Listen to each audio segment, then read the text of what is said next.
Chassidim tell that they tried to fail him because of the fact that he was Jewish, etc. And he told them the famous medrash about Yosef, that how did Yosef become Paro's assistant, viceroy?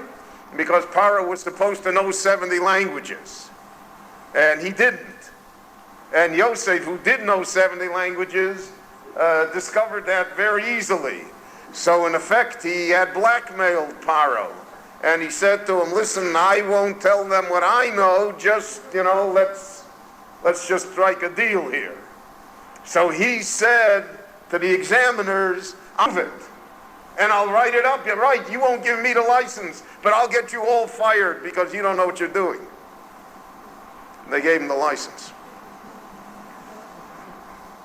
And he didn't want to be beholden, all of his life, he didn't want to be beholden to anyone. See, he didn't want to be beholden to the Bergsons either. Because he felt, even though he's doing this wonderful job for them, and he's running the lumber business, and I imagine also he didn't want to stay in Danzig for the rest of his life, and he had children to raise. So he came back to Poland, and he was a licensed pharmacist, and he opened this pharmacy in Pshische. And he was an enormously successful businessman in his pharmacy. First of all, it was the only one for who knows how many miles around, and the Poles came, and the noblemen came, and the Jews came, and he operated this pharmacy on a rate. That was his parnosa. That was how he made a living. As I mentioned to you, he traveled to the Chose of Lublin, but he was most impressed not by the Chose, but by Rabbi Yaakov Yitzchak of Pshische, by the Yida Kodesh, by the Holy Jew. And when the Holy Jew moved to Pshische, Rabbi Simcha Bunim had him in the same town. So at night, after he would close the pharmacy, he would go to the Rebbe, to the Holy Jew, and they would sit and learn and discuss Torah, ever till way early hours in the morning on a regular basis. Again, initially the Chassidim said, what do you got to do with him, with the pharmacist in town? But Pshische Chassidim were different than the mass Chassidus. They themselves all were different people. They themselves were all B'nai Aliyah, enormously great people. And they, after a short period of time, figured out that this pharmacist is Nitkin pharmacist. That this pharmacist is a great and holy Jew. And the Yida Kodesh saw in Reb Simcha Bunim his successor. Even though Yida Kodesh had a son, but he always favored Reb Simcha Bunim. One of the accusations against the Yida Kodesh, which the followers of the Chose of Lublin leveled, was that he was friends with a card-playing, theater-going, pipe-smoking pharmacist. And he was able to weather that storm also. In the war that occurred between the followers of the Yida Kodesh and the followers of the Chose of Lublin, so the followers of the Chose of Lublin did not so much attack the Yida Kodesh because he was like almost above attack, as they attacked Reb Simcha Bunim. Reb Simcha Bunim was the target for all of their arrows. When the Yida Kodesh died in his 40s, his son, Yerachmiel, take over his father's place as being the Rebbe. But Pshische was a meritocracy. It was not a dynasty. And they spoke with disdain about Rebbe She'eniklach. If you're descended from a Rebbe, that was to them, it was an insult almost. You had to make it on your own. They didn't care who your father was or your grandfather was. And they therefore refused to make Rabbi Rachmiel the Rebbe. And they made Rabbi Simcha Bunim the Rebbe, which is, really, if we think about it, it is unbelievable that such a thing could happen. And his two main disciples were the Chidushei Arim, Rabbi Yitzchak Meir Alter, the first Ger Rebbe, and the Kotzker, Rabbi Menachem Mendel of Kotzk, who would succeed Rabbi Simcha Bunim in Pshischa. And these two great men proclaimed Rabbi Simcha Bunim as the Rebbe. And Rabbi Simcha Bunim became the Rebbe. Now, Rabbi Simcha Bunim refused to behave as a Rebbe. He said he's not a Rebbe, he doesn't care what they say, he's a pharmacist, leave him alone. Then, somehow he lost his eyesight. All the rest of his life he would begin every statement that he made by saying, Bunim the blinder zogt. Bunim the blind says. So he said, not that he was blind, so if they're learning, he can't learn, can't see. A pharmacist he can't be anymore. So he said, it must be that in heaven they want me to be the Rebbe. And now he accepted upon himself to become the Rebbe. And for the last decades of his life, when he had no sight, all the time he was the Rebbe, he couldn't see. But he could see better than people. It was so, his intuition with people was so perfect that people were afraid to go in the room alone to talk to him because it was too devastating. He read your inside in a minute. But every statement that he made, he used to say, Bunim the blinder zogt. Bunim the blind says. Now, what kind of a Rebbe was he? What did he demand of the Chassidim? And this, he was even more than the Yira Kodesh. He's the one that made Pshischa popular. By the end of his life, tens of thousands of Chassidim came to see him and to hear him and to be warmed by his fire, which is exactly what he didn't want to happen. All of Pshischa was built upon the idea of give me a few good men. And all of Pshischa always had the few good men. But because the few good men came, thousands of others also came. You couldn't hold back the tide. He demanded, first of all, intellect. He said, and the Kotzker would paraphrase it later in a sharp way, he said he doesn't want fools. He can't deal with fools. And he can't deal with ignoramuses. The Kotzker said, Nar, bleibt nar, afilu af jenem Welt. He said, a fool is a fool, even in the world to come he's a fool. They didn't suffer fools gladly. Not easily. So he demanded intellect. This is this is the most elitist society.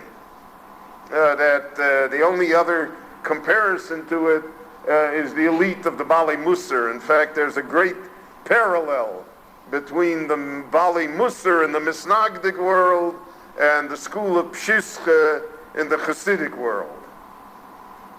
There are enormous parallelisms. Torah study. The mass Hasidus emphasized prayer many times over study, and emphasized spirit over knowledge, and enthusiasm over the ability to deal with the Talmud. Not in Pshischa. Pshischa was all Torah study, and unrelenting Torah study. Hours and hours and hours and days and weeks. And that was the measure of the person. Truth. Truth is the most bitter pill in the world. If somebody comes up to you and says, I hope you don't mind, but I want to tell you the truth, you mind immediately. We don't like to hear the truth. Truth hurts. It's a searing, painful experience. In Pshischa was only truth. That's all that it was. Straight truth.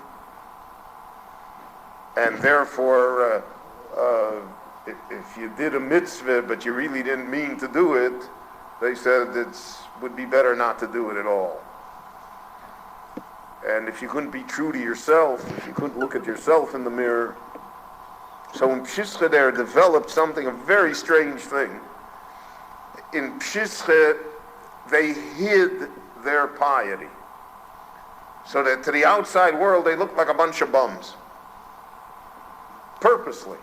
You never saw them doing a mitzvah. You never saw them davening. They hid their tzitzis. They didn't want, because they said, you do a mitzvah publicly, it's a fake. You're doing other people, you can't. In most places in the Jewish world, the Eastern Wall is not large enough. By them, the biggest insult was the back row wasn't large enough. And in spite of the doctrine of disassociation from the world, he used to say, the Welt is a fig. It's worth of stick your finger at it. The world is of no value. And because of that, all sorts of things happened. Young married men came and stayed for 2-3 years. Their wives never knew what happened to them. Fathers-in-law would come to find their sons-in-law to drag them home. So they had armed guards in Pshischa to keep the fathers-in-law out. Nothing mattered. The only thing that mattered was truth and Torah. So, that when you're on that level, when you're at the bayonet point, so then all sorts of things happen. Nobody gets a brocha from me. We're not here for brochas. No blessings. No good wishes. That's not my job. My job is to tell you the truth. And you're not, people came and asked for a brocha. No brochas. He also said, no miracles. We don't believe in miracles. We can't. There's no magic carpet here. We're not like other rebbes. We can't perform anything. It's not us. So if there's no brachas and there are no miracles and there's only insults and you're on the choice of getting beat up, there was no money either. It was the poorest. All the other rebbes basically had support from their chassidim. And even though the chassidim may have been poor, the rebbes had silver in the house. They had garments that cost a great deal of money. And they had money to have lavish tables for Friday night and Shabbos and Shalashut. Pshischa was nothing. Zero. There were Shabboses there where they had, a small piece of challah and half a sardine and a glass of water, and that was Shabbos. But he said we had Shabbos. No tish. None of that. Just the truth.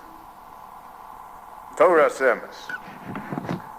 And he taught philosophy. He taught the Kuzari, the Mor Nevuchim, the Mivchar Apninim, to Rebbe the Yedai Apnini.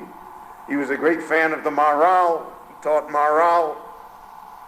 All Jewish thought, which in the other Hasidic courts had no place. In fact, in many Hasidic communities, if you had a copy of the Mor Nevuchim of the Rambam, you were automatically suspect of not being pious.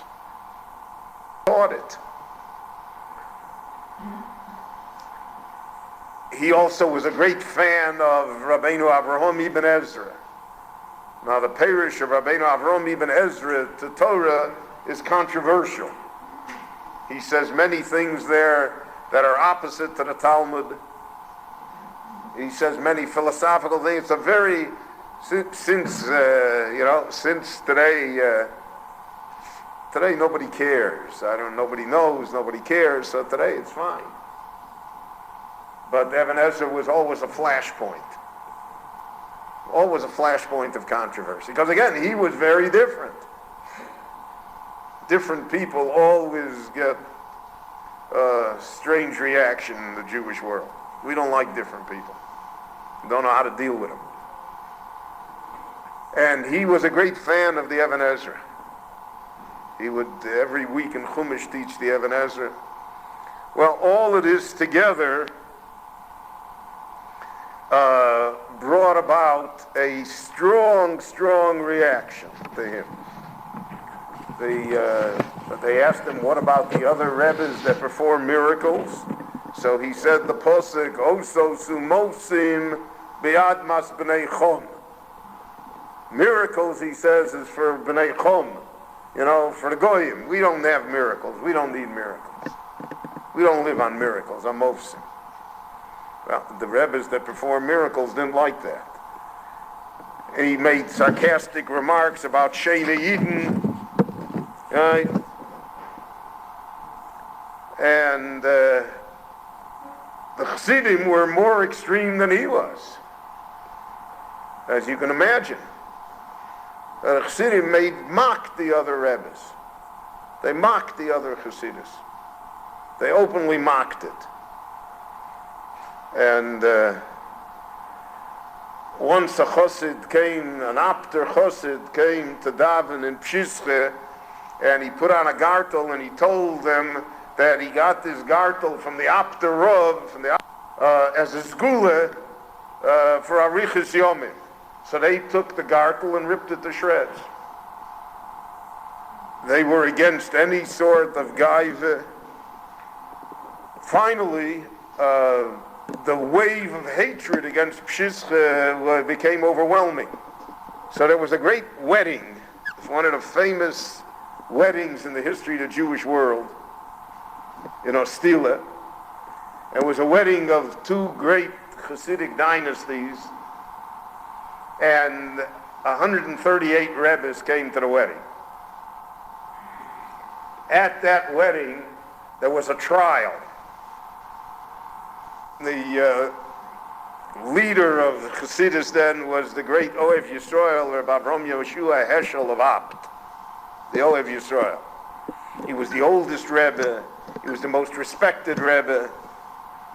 He was a holy man. So he convoked the Bet Din to try Pshische. And the prosecutors wanted that a cherem should be issued and they should be driven out of the Jewish community. And the whole list of accusations against them was drawn up. One of the accusations was, Rabbi Simcha Bunim's past.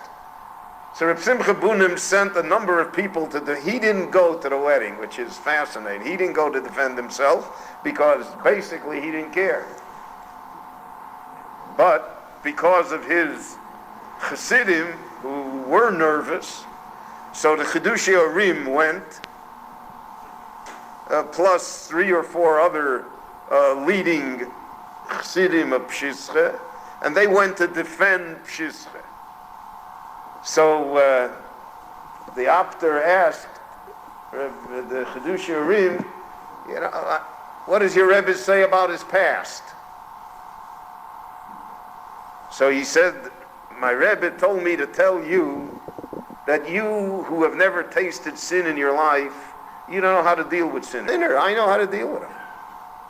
He said, I've been there. And that's why I know. I understand them. And I'm the man for the hour. Because the people that we're dealing with are not people like you, but they're people like me. The Chidushei Orim was so effective that the Apter refused to ban them. And the man who led the charge against them, a man by the name of Shimon Ashkenazi, So the Apter Rebbe said to him at the end, he said, Reb Shimon, you're a Bal Machlekes. You like to make trouble. He said, if you lived in a forest, you'd fight with the trees. That's your nature, he said. He said, because you're a Bal Machlekes, they are great people. We may not agree that that is the way for everyone.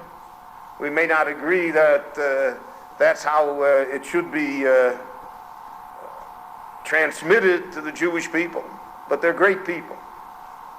And I see no way or no reason to exclude them. In Pshischa, under Rabbi Simcha Bunim, you had to say Chidushim in Torah, new ideas in Torah on a regular basis. Otherwise, you couldn't. He wouldn't let you in the room. If you had nothing new to say, then you weren't part of the group. Pshischa supported the Polish national revolution against Russia. They were active Polish nationalists.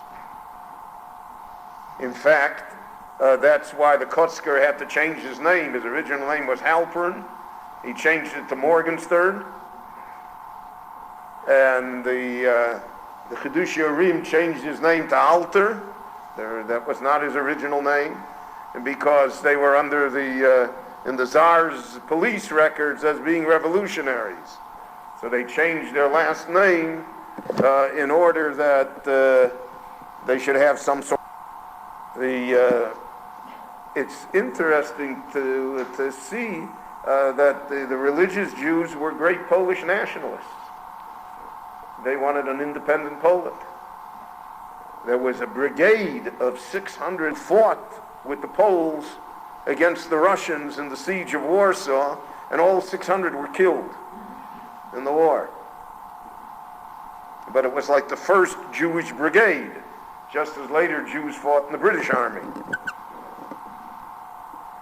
And this also was part of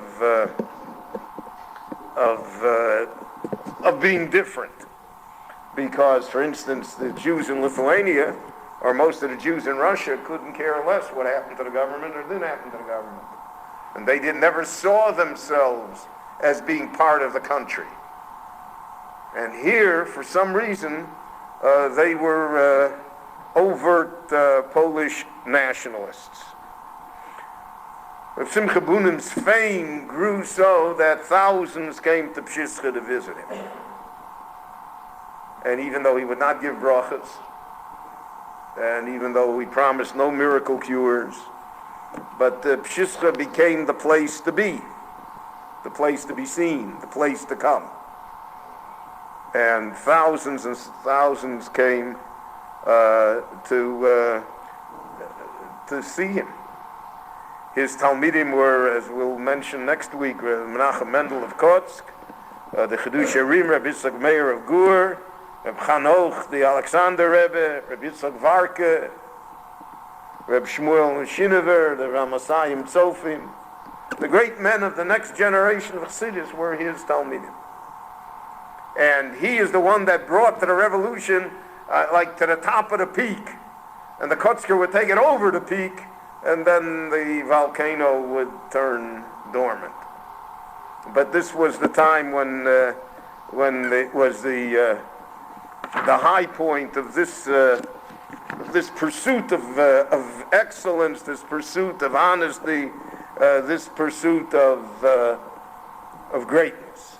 Simcha Bunim had a great sense of humor, but all of his Talmidim say that whenever he told a joke, he never cracked a smile. No one ever saw him laugh in his life. But he had a great sense of humor, he inherited from his father. And he was a person who, in his prayer, was an absolute roaring volcano. They say that if you were in his presence when he prayed, that gave you your Shemayim for the rest of your life. Whoever was present, and I think that that's the reason why thousands came, because they wanted to daven with him. And that experience alone justified all of the privations and all of the difficulties and the strangeness. And people were not encouraged to come. I mean, if you came, there was no bed for you, and there were no meals for you, and nobody gave you shalom aleichem. But he told a famous story which sums up Shischa. He said, Chassidus began, he said, what happened? One good Jew, the Baal Shem Tov, he shook himself off from the Yetzer Hara. Okay?